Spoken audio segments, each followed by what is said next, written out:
friends, welcome back to my channel. இன்னைக்கு oven இல்லாம Peter இல்லாம ஏன் பட்டர் கூட இல்லாம சூப்பர் சாஃப்டான டீ கேக் வீட்லயே எப்படி ஈஸியா செய்யறதுன்னு பார்த்துடலாமா?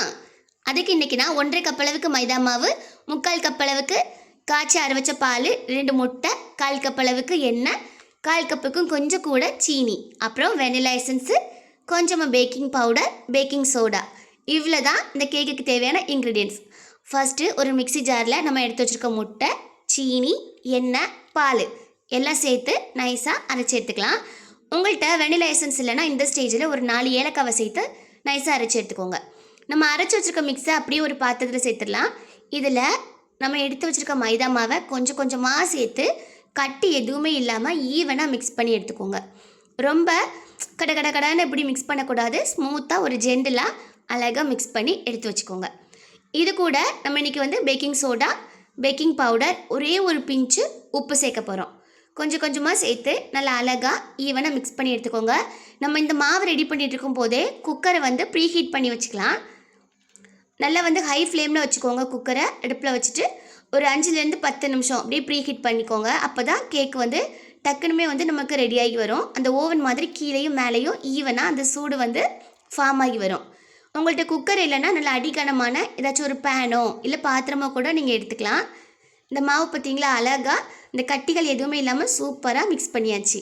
அதுக்கப்புறம் நம்ம எந்த பாத்திரத்தில் கேக் செய்ய போகிறோமோ, ஒரு சின்ன டிஃபன் பாக்ஸ்னாலும் சரி, எந்த பாத்திரம்னாலும் பரவாயில்ல, அதில் கொஞ்சமாக நெய் இல்லைன்னா எண்ணெய் ஏதாச்சும் சேர்த்துக்கோங்க. சேர்த்து எல்லா பக்கமும் நல்லா ஈவனாக அப்ளை பண்ணிக்கோங்க. அது கூட கொஞ்சமாக மைதா மாவு போட்டு நல்லா டஸ்ட் பண்ணி பேலன்ஸ் இருக்க மாவை தட்டிடுங்க. இந்த பாத்திரத்தில் நம்ம ரெடி பண்ணி வச்சுருக்க கேக் மிக்ஸை ஊற்றிக்கோங்க. நம்ம ப்ரீ ஹீட் பண்ணி வச்சுருக்கோம்ல குக்கர், அதில் இந்த கேக்கு பாத்திரத்தை பத்திரமா சேஃபாக வைங்க, இல்லைன்னா கையில் டக்குன்னு சுட்டுரும். அப்புறமா மூடியில் கேஸ்கெட்டு, விசில் எதுவுமே இல்லாமல் க்ளோஸ் பண்ணி வச்சுருங்க. அப்படியே ஒரு 40 நிமிஷம் அடுப்பை லோ ஃப்ளேமில் வச்சுட்டு ஸ்டவ் ஆஃப் பண்ணி திறந்து பார்த்தோம்னா சூப்பராக கேக் ரெடி ஆயிரும். உங்களுக்கு இடையில வெந்துருச்சான்னு ஒரு டவுட் இருந்துச்சுன்னா லைட்டாக இந்த மாதிரி கத்தி இல்லைன்னா ஸ்பூன் யூஸ் பண்ணி அந்த கேக்கில் லைட்டாக குத்தி பாருங்கள். அதில் ஒட்டாமல் வந்துருச்சுன்னா கேக் பக்காவாக ரெடி ஆகிடுச்சின்னு அர்த்தம். அவ்வளோதான்.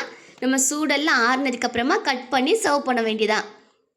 இது நம்ம எப்போமாச்சும் கேக்கு சாப்பிட்றதுக்கு ஒரு கிரேவிங்ஸ் இருக்குது, பேக்கரி போகணும், கடையெல்லாம் தூரமாக இருக்கும், அந்த மாதிரி டைமில் டக்குன்னு நம்ம சூப்பராக வீட்டிலே செஞ்சிடலாம். நம்ம இந்த மாதிரி நம்ம கையால் கிட்ஸ்க்கு செஞ்சு கொடுக்கும்போது அதோட சாட்டிஸ்ஃபேக்ஷன் லெவலே வேறு தான்.